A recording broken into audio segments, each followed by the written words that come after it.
On February 24, 2022, Russian Federation launched a full-scale aggression against Ukraine. Around 5 a.m., Kyiv, Kharkiv, Mykolaiv, Odessa, Mariupol and other Ukrainian cities were struck by missiles. Meanwhile, the president of the aggressor state made the following declaration on live air. "We will aim for the demilitarization and denazification of Ukraine." Translated into human language, Putin announced that he intended to destroy Ukraine and Ukrainians. All possible arguments were used, including accusations spread in advance by Russian propaganda, in particular about the use of American biolabs.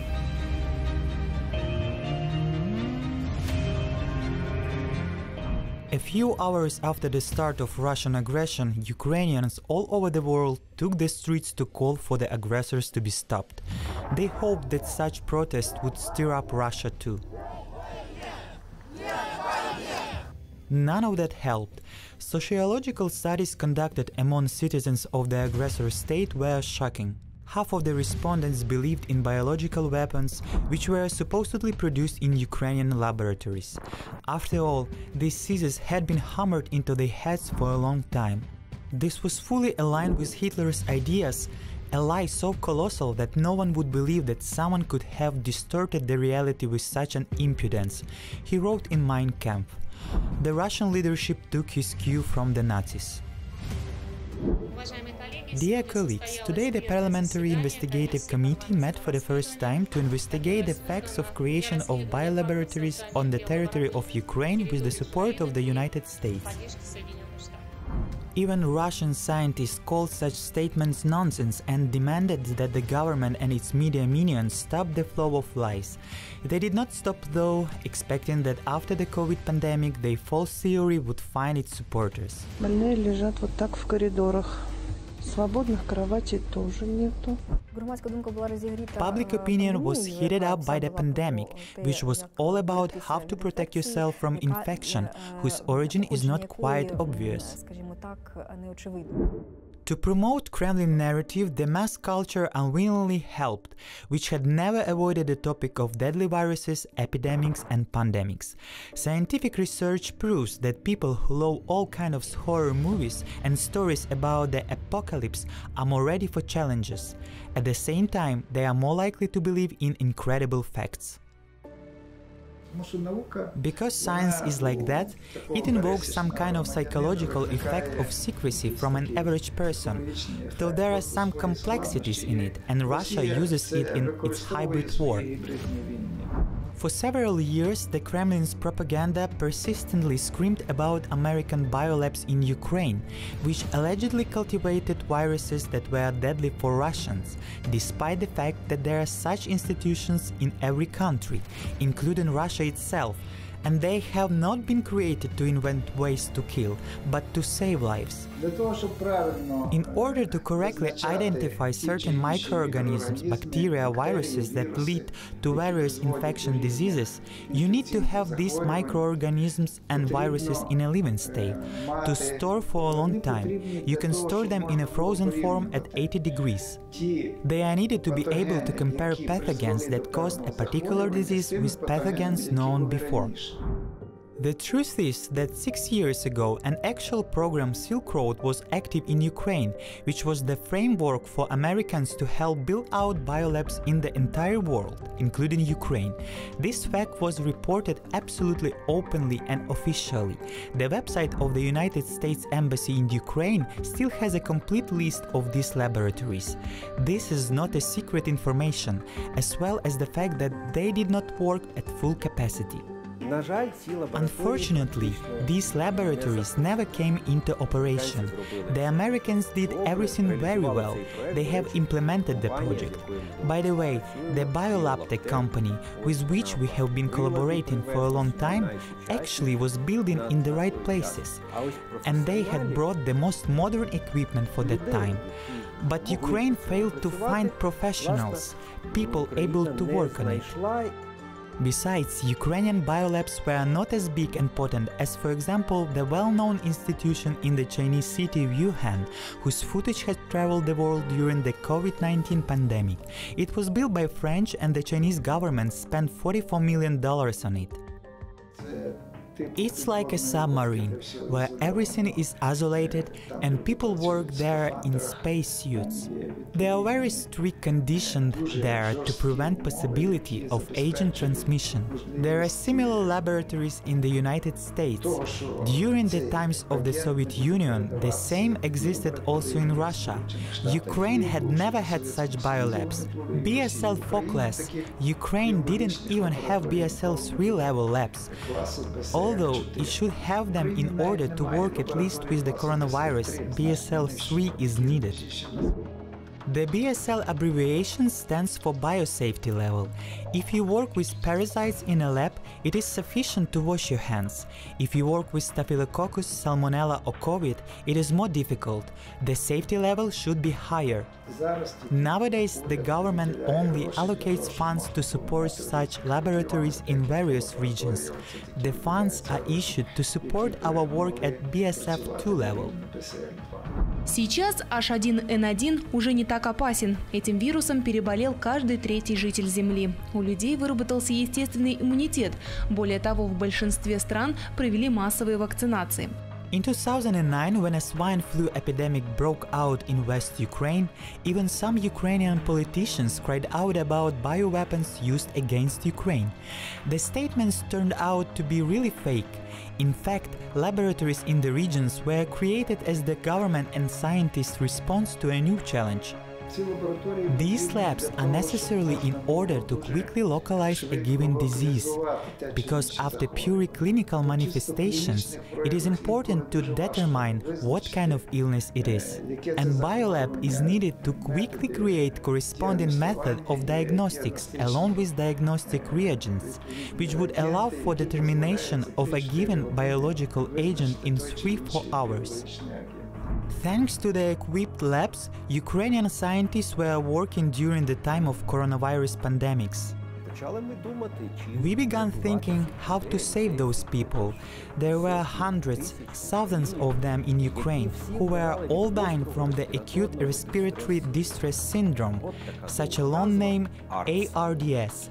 And practically all the deceased in the world died from the respiratory distress syndrome.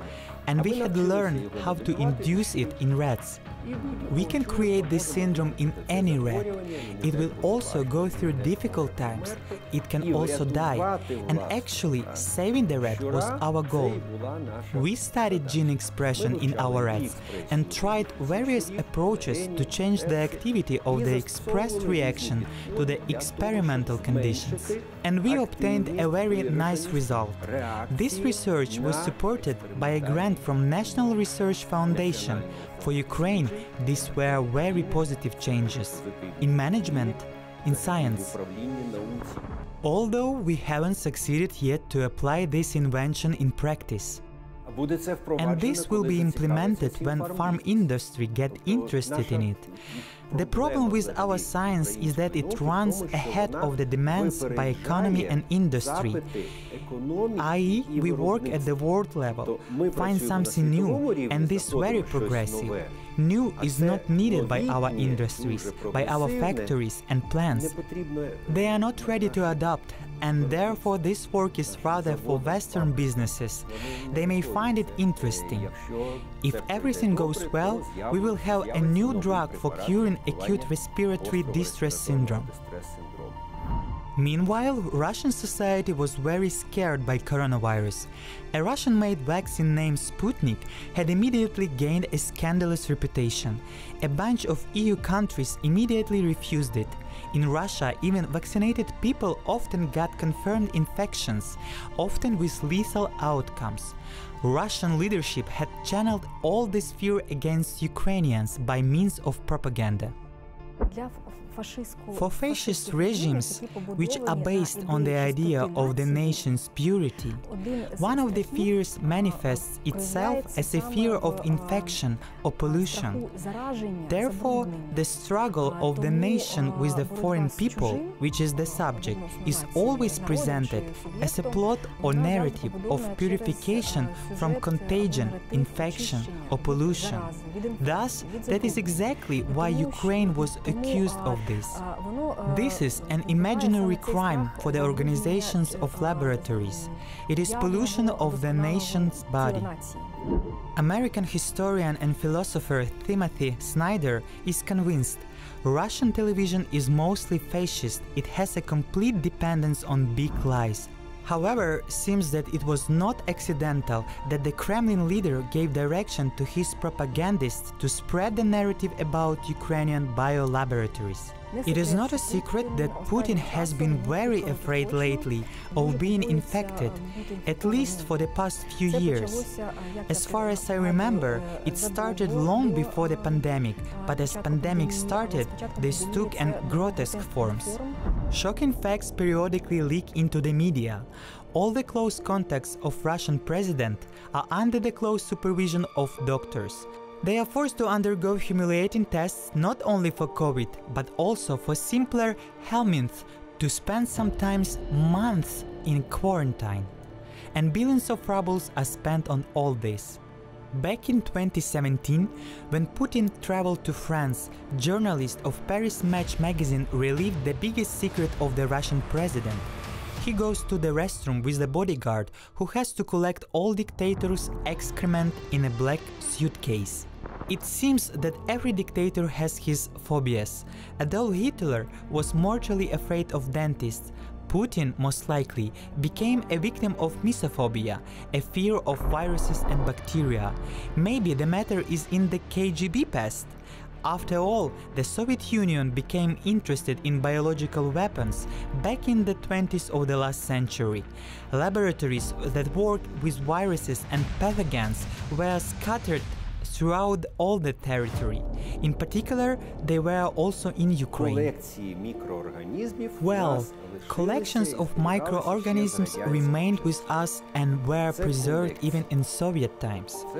These are collections, that is, they are frozen and fixed in a certain way samples of certain pathogenic microbes. That is, the Soviet Union collapsed in 1991, and since then, this collection has not been replenished, but for somehow preserved. I hope it is stored in a secure place. The largest secret laboratories were located in Moscow, Sverdlovsk and Tobolsk. Soviet chemists left Federal Road. All research was carried out under close supervision, first by the NKVD and then by the KGB. There was a network of agents engaged in a scientific espionage. So maybe it's not in vain that the Russians are so afraid of biological weapons, taking into account their own rich experience. It's not a secret for anyone, it's already a fact published by world mass media, that since 2006 and possibly even earlier, the Putin regime actively used chemical weapons of poisoning or infection against its personal enemies, starting with Litvinenko and ending with Navalny and other oppositionists. What is the regime doing? It poisons its opponents. During the pandemic, when the coronavirus was spreading, there was a lot of speculation that the virus had been created artificially in order to fight others. As experience has shown, even those countries which could possibly do it suffered very much. Look at how much China suffered from the coronavirus, how much the United States suffered, and so did Russia. These are in principle the three countries which had such technical capabilities, scientists, and had such laboratories where they could do this. But as experience has shown, if such a virus agent is launched, then it destroys not only many enemies, but also its own population and causes very severe economic consequences. Biological weapons from military standpoint, in my opinion, have no future, and no one in the world is trying to create new, so to speak, bioammunitions, i.e. new biological objects. I have doubts that anyone invests significant money in the development of new biological weapons. We and humanity have for a long time a much more effective weapon, nuclear weapons, with which we can destroy whole cities at once. Why actually develop anything more effective if we already have a super effective weapon to destroy the entire humanity? At the same time, the scientists stress that a biological threat and horrible epidemics can be caused by military actions. Immediately after the start of the full-scale aggression, the Ukrainian Ministry of Health sent a letter to all the labs which could get shelled by the enemy with a directive to immediately destroy all the pathogen samples. The scientists executed the directive, which was documented in corresponding paperwork. Some of the papers got into the enemy's hands, and Kremlin's propagandists committed a real coven around it. Luckily, Russian propaganda affects only zombie Russians. When a meeting of countries' participants in the Convention on the Prohibition of Biological and Toxic Weapons recently happened in Geneva, Russia suffered another diplomatic defeat. False insinuation of Russian delegation regarding Ukrainian labs got no support. However, Russia has to execute a mobilization plan. There is no time for new fairy tales. The topic of labs, which seemed to have subsided, again has gained relevance.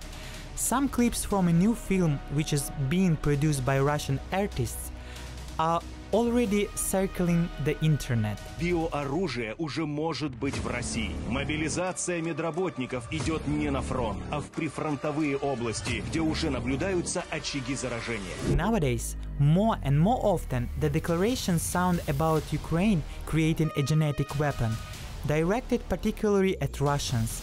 Our scientists are laughing, and the more horror, more fiction there is, the bigger is the probability that people will believe it. This was articulated by Goebbels, and these principles of Goebbels' propaganda are actively implemented by Russists. And the truth is that Ukraine has scientists, and they are working on various projects. These are not any closed projects, and this information is in open about what was funded, and there are corresponding reports. This truth is taken, and what is added that allegedly biological weapons were developed against Russians. Let them believe in it. Listen, let them be afraid. Yes, surely. Today in the Institute of Physiology, I will simply make such a selective poison which will kill with the first drop of vodka that would get into your body. As soon as a drop of vodka gets into your body, done. Death. Your brain is corroded. In principle, an idea to invent a weapon which would destroy ethnic groups is not new. Back in the 80s of the past century, scientists of South Africa were working on the project Coast, trying to create a lethal potion which would only work on the people with high level of skin pigmentation. This was not successful. An international scandal ensued. The lab was closed, and the scientists are still arguing whether this is possible in principle. Ethnic groups of different races to the pharmaceutical drugs can differ significantly. There are examples of this. One of classical ones is different sensitivity in different castes in India to certain drugs. This is well known by Indian doctors, and they can determine which caste you belong to, such as Shastri or some other caste. So, belonging to the ethnic groups between which for many centuries peoples could not intermarry. Here they are all Indians, but there are Indians from one layer, and here from different layer. And this has led to the fact that certain drugs work on some people and don't on others. And this needs to be taken into consideration at time of treatment. Fighting worldwide more of the closed caste, whose number even in India is decreasing, is impossible. To program such viral illnesses, which would affect only one ethnic group of people, is impossible.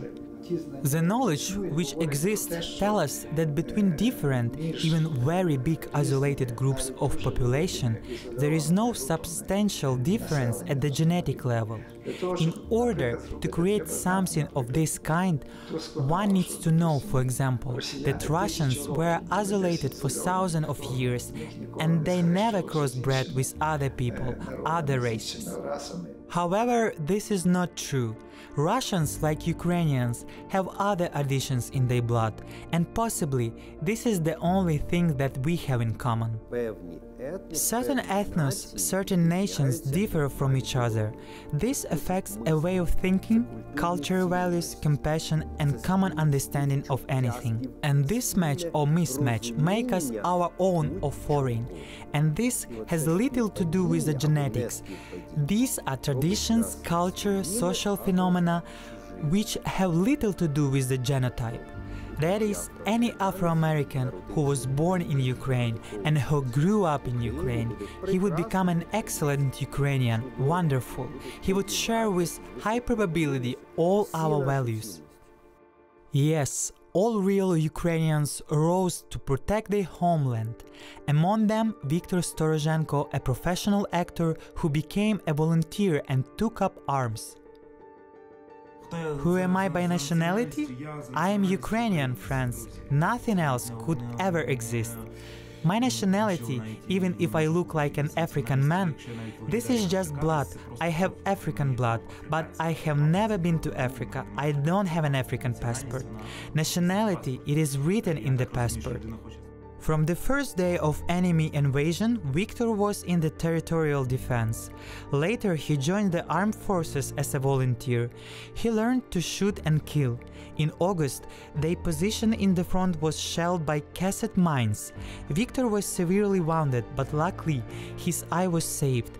And later, his brethren chased the enemy away. Запам'ятай, ти не курка, ти біологічна зброя. Бойова задача. Лети в Росію, несеш яйця над Кремлем. Це насправді не яйце, це ядерна бомба. Many people like Viktor, patriots, are fighting for the independence of our country. Their race doesn't matter at all. If only there were weapons in our hands, and we shall win. And if the Kremlin is going crazy because of fear of Ukrainian viruses infecting the entire Russian people, the Ukrainians get inspired by this topic. Hundreds of thousands of memes support our morale and unite us in resisting the aggressor. Our enemies are afraid of our bio-warriors. From chicken, geese and pigeons, they run in all directions.